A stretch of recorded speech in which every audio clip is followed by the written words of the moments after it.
So this thing, calcium, we call calcium, it's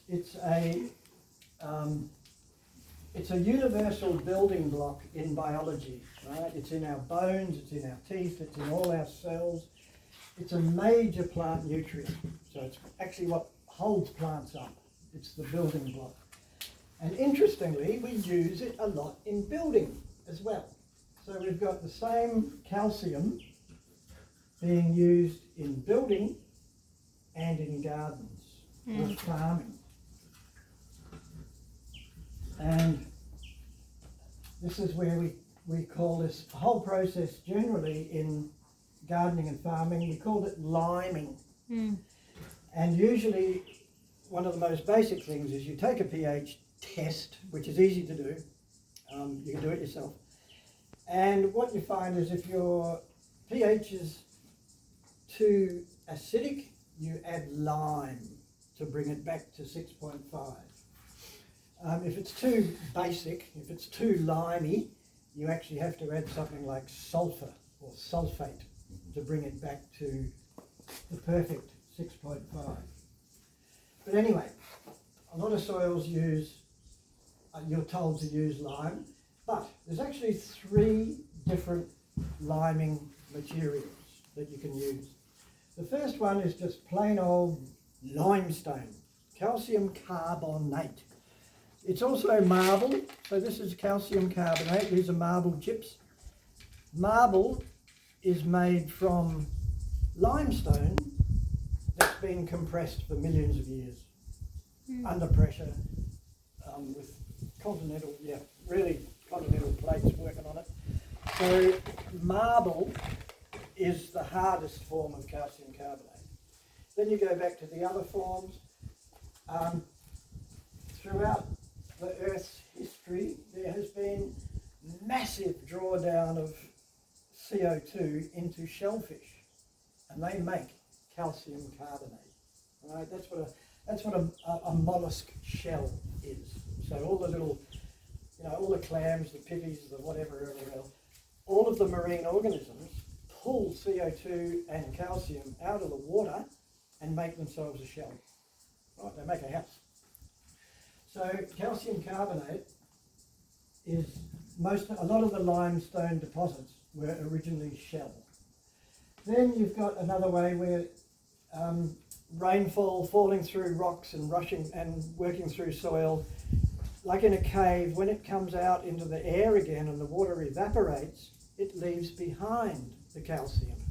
So stalagmites and stalactites, they are calcium carbonates mostly, left behind after the water's evaporated. The other sort of lime is something which is called dolomite. So dolomite lime has the chemical formula, you can see that, can't you? That's a bit messy, I'll do it again. The chemical formula is calcium, magnesium, carbonate.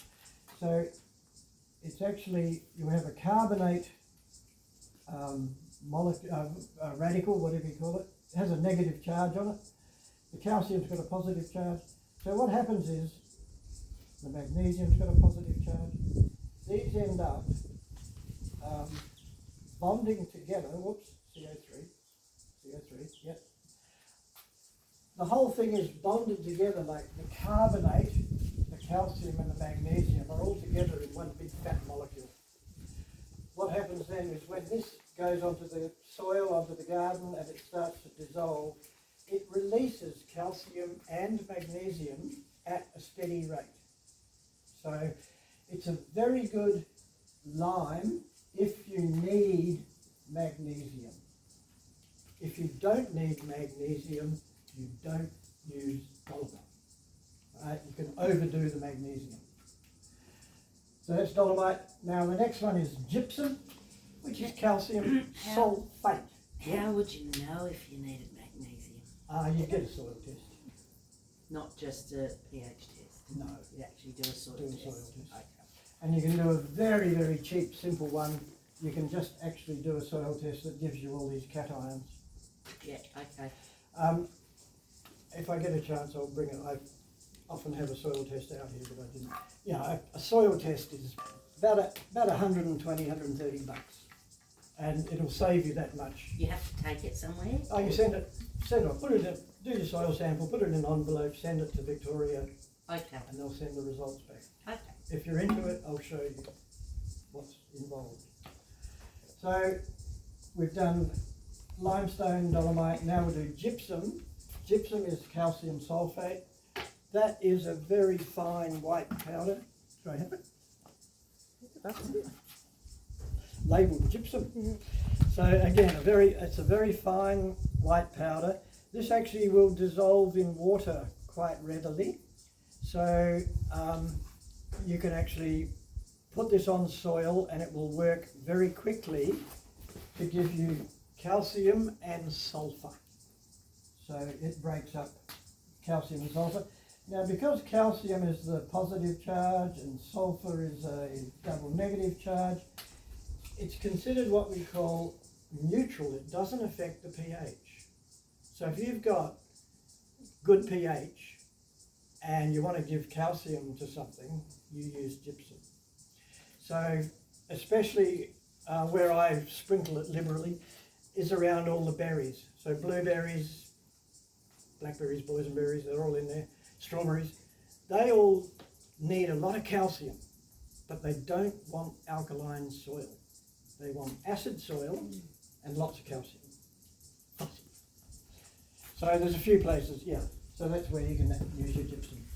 Just always, you know, like if you're gardening, it's good to have some around so that if you're following your pH and the pH is good, you can add your calcium using gypsum.